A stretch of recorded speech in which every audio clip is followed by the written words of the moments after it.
Ladies and gentlemen, may I introduce to you the one and only Tom Parry with his comedy act. Woo!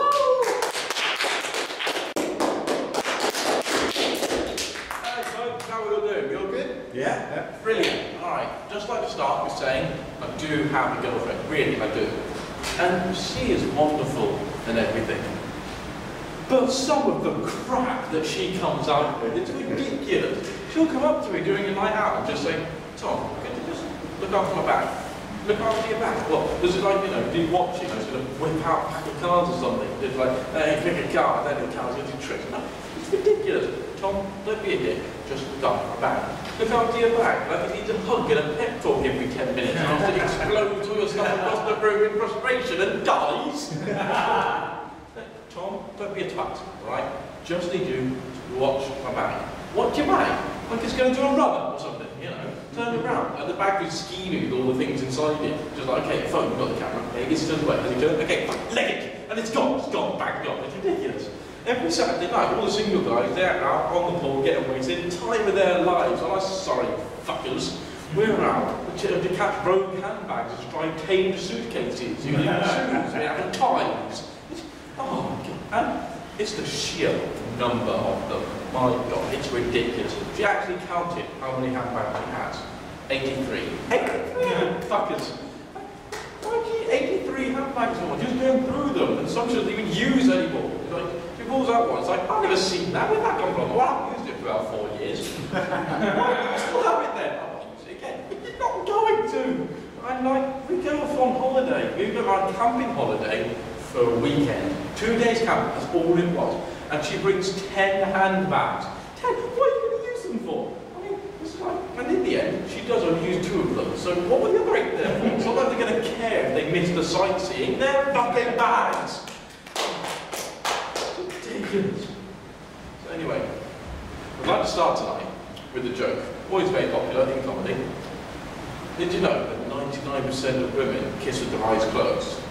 Which is why it's so hard to identify a rapist. Oh. Got me out of trouble more than once, believe you me. Buses are the most ridiculous places in the world, aren't they? I mean, all the normal rules of social etiquette just go completely. Anywhere else, lectures, libraries, waiting rooms, people all sit next to each other, and it's fine. No one stabs anyone, no one shouts, it's fine. Everybody's happy. As soon as you step on a bus, gone completely. I'm about to come on a bus and I'll be looking for the magical 236. That's all you want, that's all you want. And if you're really lucky or special or Jesus or something, you will get 2 free seats at the top, at the front. And then you sit there, you're done, you're golden. You can have some girls over, order some drinks, basically throw a little party. It's great. But the dream never happens. It never happens. You come onto a bus, there's just single seat, single seat, single seat. It's ridiculous. There's always weirdos sat in them that you don't want to sit next to. You don't have a choice. And you don't even get to, because as soon as anyone gets you eyeing up their seat, immediately bag on seat, child on seat, feet on seat. I don't mean that they take the feet off, but on the seat. Feet up on the seat. And one time, come onto this bus, right? And there's this girl who sat there, texting away, and she's got nothing to put on the seat. And I can see the blind panic going on in her mind. Just crazy person going down the bus, and I said, what do I do? So, mid-text, puts the phone on the seat. And so I was like, okay, you're really sneaky about it. I always sit on your phone because, you know, I'm a crazy person. I'm just going to be sneaky about it as well. So I walked past her and turned around. So then she thinks, okay, crazy man's gone, I'm safe, I'm not going to be stabbed. Picks up the phone, carries on texting. My seat, in, bang, mine, got it. And then I realised I'm sitting here next to a girl who has no bags. There's no way this is a girl, so, okay, I slip my hand up the skirt just to check, and now I'm on some sort of register. Right, second joke, because I have 3 jokes tonight, so here's the second one. There's once a giant forest that was huge, it was ridiculously huge, and there was a magical frog that lived in the forest. And because the forest was so big, the magic frog had never seen any other creature. And but one day, as he was hopping through the forest, he just sees a bear chasing a rabbit through the trees. And he's, you know, he's ecstatic, magic frog runs up to them, he's like, guys. You're the first creature that I've ever seen, ever. And so, because I'm in such a happy mood today now, I'm going to give you each 3 wishes. And so the bear's like, yeah, no, I'm going to do this. I wish all the bears in the forest, except me, were female. And he's happy. But the rabbit, he thinks about it. I wish I had a motorbike helmet. Gets a helmet, straps on. The bear's just thinking, idiot, what's he playing at? And he thinks, I'm getting a bit cheeky now. He's like, oh, I wish all the bears in the country, except for me, were female. It's done, he's happy. The rabbit says, I wish I had a motorbike. Motorbike appears, hops on, starts revving it. And the bear's just like, get the ball back on. I wish all the bears in the world, except for me, were female. It's done. The rabbit says, I wish that bear was gay. Right on the motorbike.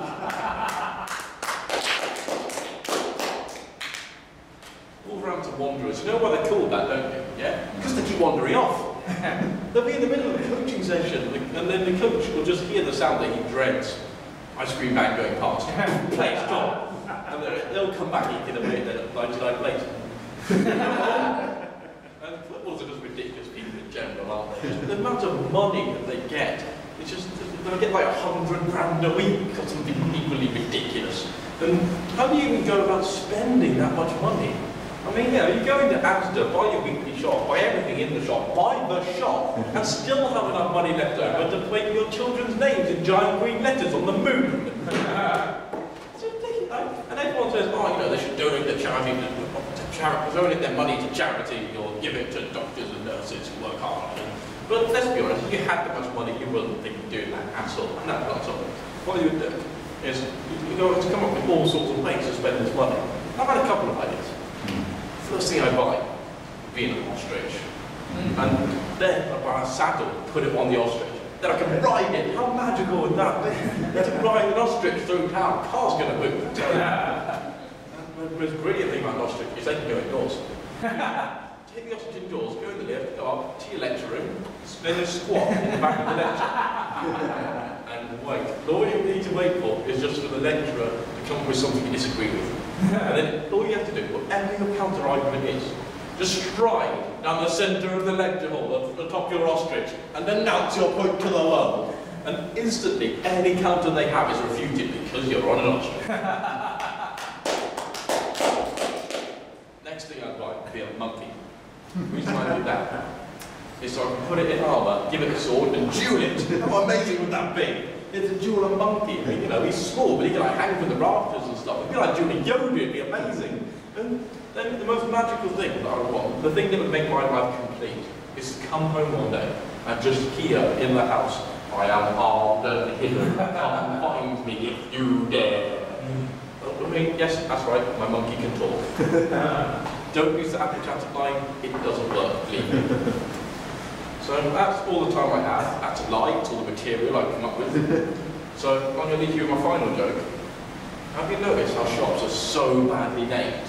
Boots doesn't sell boots, Currys doesn't sell curries, Virgin Megastores was a huge disappointment.